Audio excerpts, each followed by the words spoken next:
Sumainyo ang Panginoon. At sumainyo rin. Ang mabuting balita ng Panginoon ayon kay San Mateo. Papuri sa iyo, Panginoon.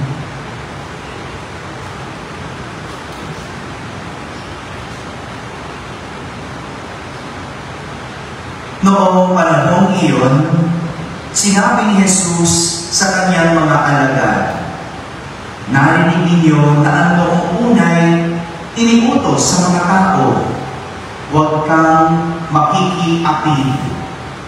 Ngunit ngayon sinasabi ko sa inyo, ang sino mang tumingin na may mahalay na pagnanasa sa isang babae, sa isip niya'y nakikiapid na siya sa babaeng iyon. Kung ang mata mo ang siyang nagiging sanhi ng iyong pagkakasala, tukutin mo at itapon, sapagkat mabuti pang mawalan ka ng isang bahagi ng katawan, kaysa buo ang iyong katawang itapon sa impyerno. Kung ang iyong kamay ang siyang nagiging sanhi ng iyong pagkakasala, putulin mo at itapon. Mabuti pang mawalan ka ng isang bahagi ng katawan, kaysa buo ang iyong katawang itapon sa impyerno. Sinabi rin naman, kapag pinahiwalay ng lalaki ang kanyang asawa, ito'y dapat niyang bigyan ng kasulatan ng paghihiwalay. Ngunit ngayon, sinasabi ko sa inyo, kapag pinahiwalay ng isang lalaki ang kanyang asawa nang hindi naman ito nangakalunya, at ito ay nag-asawa muli, ang lalaking iyo'y nagkasala. Itinulak niya ang kanyang asawa sa pangangalunya, at sino mang mag-asawa sa babaeng hiniwalayan ay nangangalunya. Mga kapatid, ang mabuting balita ng Panginoon. Pinupuri ka namin, Panginoong Jesucristo. Mag-isuko ang lahat at pagmakinig sa humila. Isang magandang umaga po sa inyong lahat. Pakibati naman ang katabi ng magandang umaga. Magandang umaga sa mga nasa barangay na nakakapakinig ng ating banal na misa, sa lahat ng mga nasa tahanan na nagsisimba tayo online, at sa lahat ng nasa abroad. Sa magandang araw sa inyong lahat. Sama tayo sa aming banal na pagdiriwang dito sa ating parokya. Kung kahapon, narinig natin ang isang Jesus na nagdadasal o nananalangin. Naalala niyo ba? O yung mga lingkod natin kahapon, di ba? O nasa panay tayo, nag-outing lang, no? Nagpasarap lang sandali, nagpahinga. Pero yung ebanghelyo natin kahapon, isang Jesus na nagdadasal, nananalangin sa Ama.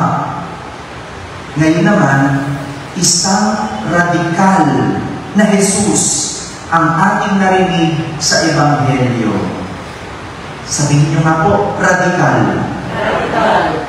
Radikal dahil hindi pangkaraniwan ang kanyang pananaw tungkol sa ilang batas na pinapatupad, lalo na sa usaping pangangalanya o pakikiapid. Kung matatandaan po ng mga nagsimba noong isang araw, di ba?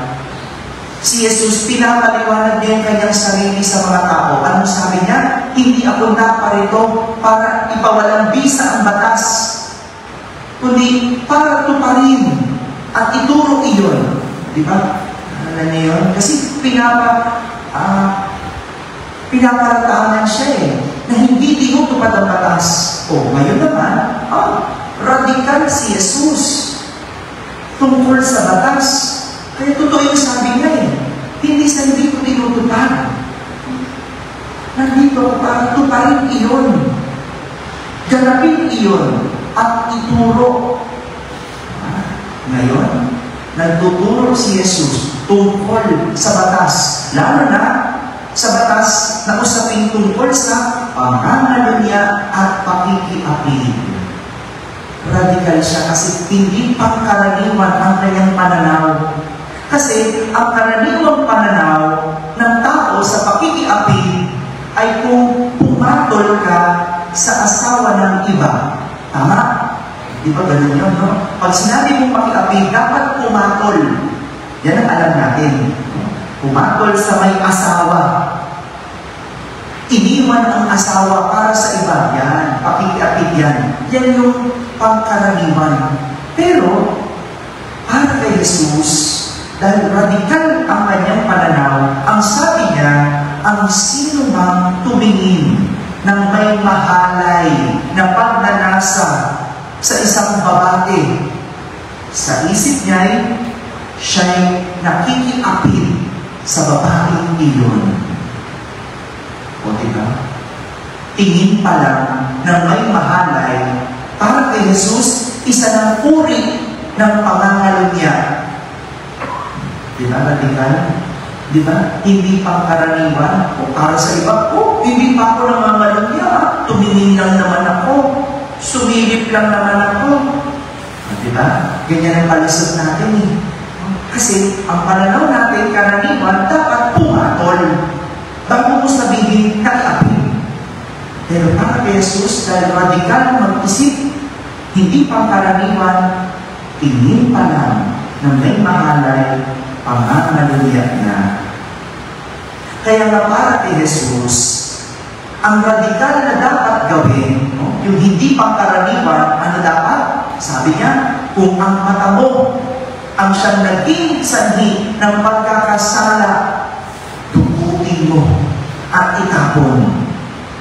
Sapagkat mabuti pang mawalan ka ng isang bahagi ng katawan kaysa buo ang iyong katawang itapon sa impyerno. Di ba, radikal? Iisipin mo bang tukutin ang iyong mata? Hello? Iisipin mo bang puputulin mo yung iyong kamay kapag nagkasala yan? Hello? O, bakit? Ano ang karaniwang isip natin kapag nagkasala ang mata? Anong gagawin? Pikit na lang. Huwag na lang dukutin, Father. Sobra ka naman. Pikit na lang. O, iba. Nalala ko, bata pa ako. Pagka nagkasala yung kamay o yung anong ginagawa? Yes, pinapalo. Di ba? Yan, pinasabi ka, nagmura ka. Pagka meron ka nakitang ng mahalay, yan lang, di ba? O. Yan lang tayo ng bata, di ba? Pero kay Jesus, hindi. Pangkaraniwan yan eh. Yung paluin, ipikit. No? Pangkaraniwan yan eh. Kay Jesus, tukutin. Putulin. Grabe, no? Grabe, no? Maaaring alam niyo po, sa unang makakarinig at hindi nakakakilala kay Jesus, ang sasabihin nila, malupit naman si Jesus. Stricto naman si Jesus. Di ba? Sobra naman si Jesus. Pag hindi mo kilala si Jesus, sasabihin mo gano'n eh. Kaya yung mga ibang sekta dyan, hindi naman pinikilala si Jesus, ano sasabihin? Ganyan ba yung Diyos nyo? Tutukutin yung mata? Puputulin yung kamay? May ganyan ba? Hindi mo kasi kilala. Huwag ka muna magsalita dyan. Sa ibang hindi kilala si Jesus, yun ang pananaw. Pero hindi ganon.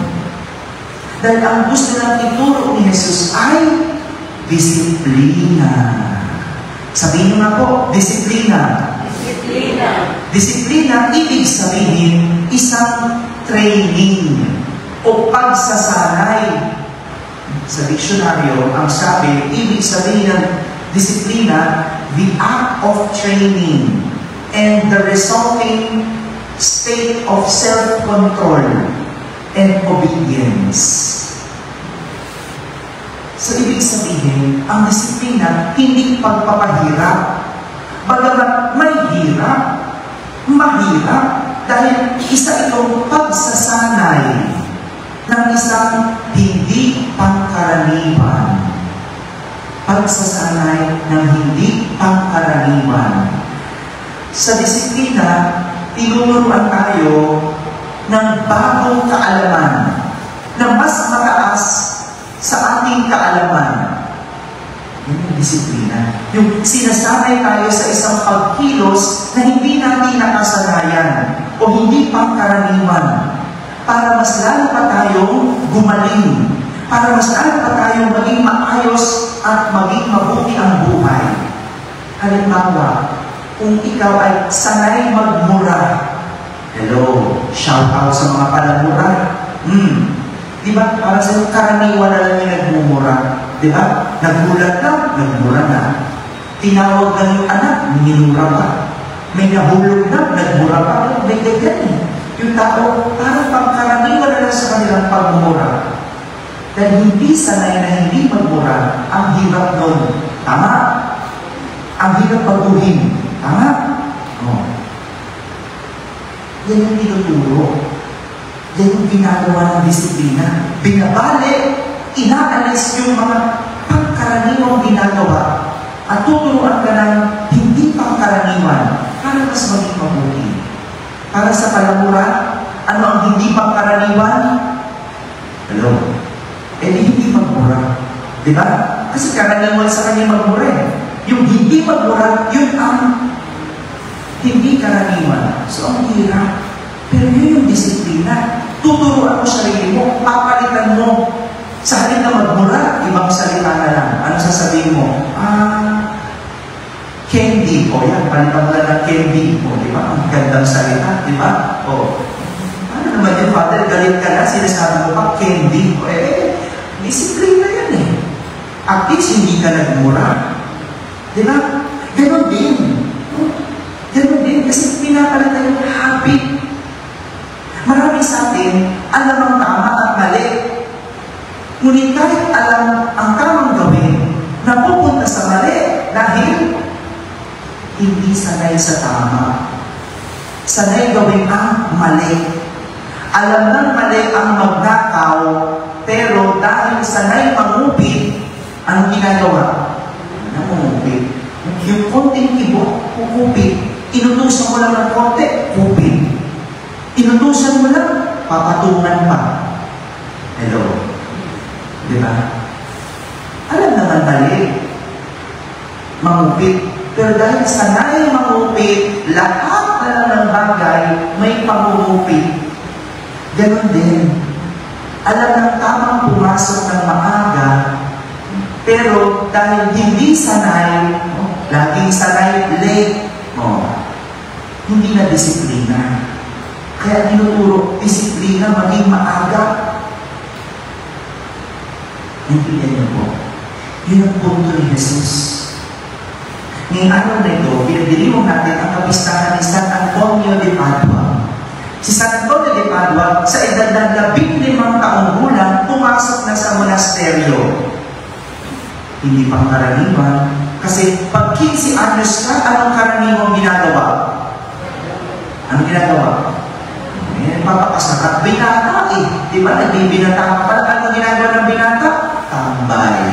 Yun yung sa atin dito. Anong ginagawa? Ang ginagawa ng binata? Naglalaro. Di ba? Pero si San Antonio de Padua, radical. 15 years old, pumasok na sa monasteryo. Hindi pang karaniwan. Hindi nagpakasarap. Anong ginawa? Nagseryoso sa espiritual na buhay. Meron iba, ang tanda na, hindi pa seryoso sa espiritual na buhay. Diba? Ang tanda na, hindi pa na magsimba, dahil pa rin siya ng Antonio de Padua, 15 pa lang, padasalin na, radikal na mag-isip. Gusto espiritual na buhay, inakap ang kahirapan, nangaral at tumulong sa mga may sakit at may hirap, na hindi ginagawa ng pangkaraniwan. Pero ang lahat ng ito, nagdulot sa kanya para maging isang santo. Santo. Anong meron? Disiplina. Kung hindi ka sanay mag-aral at papaliin mo yan, gagawin mo, magiging masipag ka na sa pag-aaral. Sa huli, gaganda ang buhay mo. Kung hindi ka sanay sa malinis na lugar at papaliin mo yan, magiging malinis ka na sa huli, di malayo sa sakit ang pamilya. Mas masarap kumilos, mas masarap kuminga. Ito ang nadudulot ng disiplina. Ang kapatid ang pagdidisiplina, o ang disiplina ay pagsasanay ng hindi pangkaraniwan para maging pangkaraniwan na magdadala sa sarili sa higit na mabuting buhay. Amen? Amen. Disiplina. Ito yung gawin ang isang hindi pangkaraniwan para maging karaniwan para sa mas ikabubuti ng buhay. Kayong lahat na nagsisimba araw-araw, yan ay hindi pangkaraniwan. Di ba? Kasi di ba, anong karaniwan? Ay, tanghali gumising, magluto na lang muna, di ba? Yan, okay na yan. Radikal na yan. Kung dadagdagan pa natin, nagsimba na ako, ang gabi, mag-serve. Hindi pangkaraniwan yan. Yung pangkaraniwan ay magsimba. Pero hindi pangkaraniwan, mag-serve. Kaya kung mga bata nito nandito, maganda yan, hindi pangkaraniwan yan. Pero kung dadagdagan mo pa, o nagsiserve ka, gagawa ka naman ng mabuti. Hindi na magiging palamura. Magiging masunurin sa magulang. Tataasan natin ang isang gawain hindi pangkaraniwan at maging karaniwan na sa atin sa huli, magdadala sa mabuting buhay. Sumainyo ang Panginoon. Pagpalain kayo ng makapangyarihang Diyos, Ama at Anak at Espiritu Santo. Amen. Sa po, ang ating pagdiriwang maikitaglay ang pag-ibig at kapayapaan ni Kristo. Salamat sa Diyos.